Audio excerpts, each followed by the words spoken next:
Assalamualaikum warahmatullahi wabarakatuh. Halo teman-teman semuanya.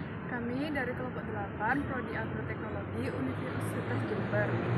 Pada kesempatan kali ini, kita akan membahas subsistem dan rantai agribisnis pada Komunitas Padi.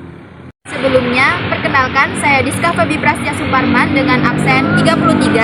Saya Anandanya Putri dengan absen 19. Saya Putra Wilasari dengan absen 5. Yuk, gak usah lama-lama, mari kita bahas. Dalam agribisnis padi, terdapat beberapa subsistem yang saling berkaitan. Secara umum, dimulai dari hulu hingga hilir.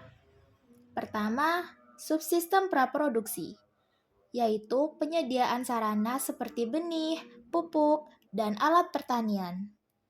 Kedua, subsistem usaha tani, yaitu proses budidaya dari penanaman hingga panen.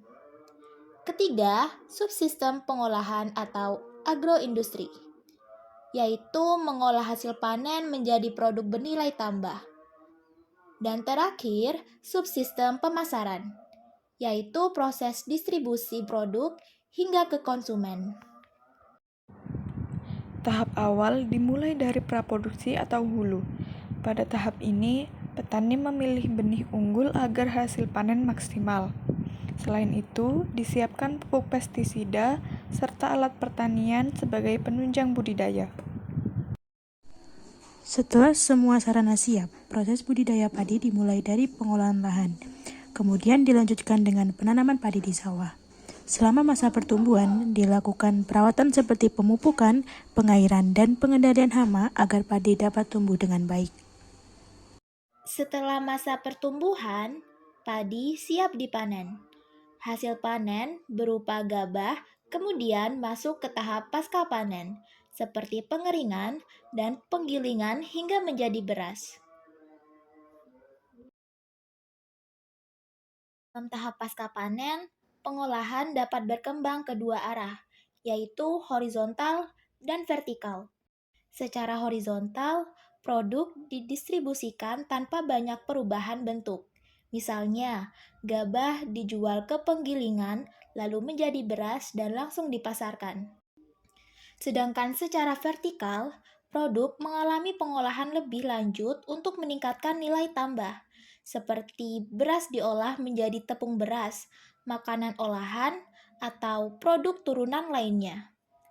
Dari penjelasan ini, dapat dikerucutkan bahwa komoditas padi pada umumnya berakhir sebagai produk utama, yaitu beras.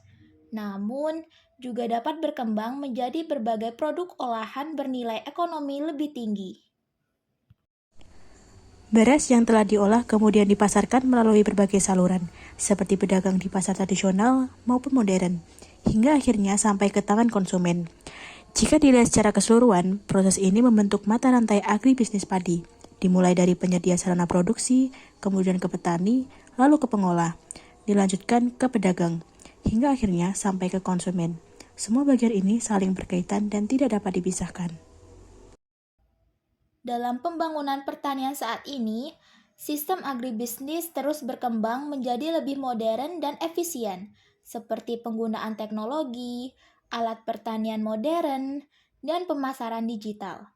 Hal ini bertujuan untuk meningkatkan produksi, kesejahteraan petani, dan ketahanan pangan.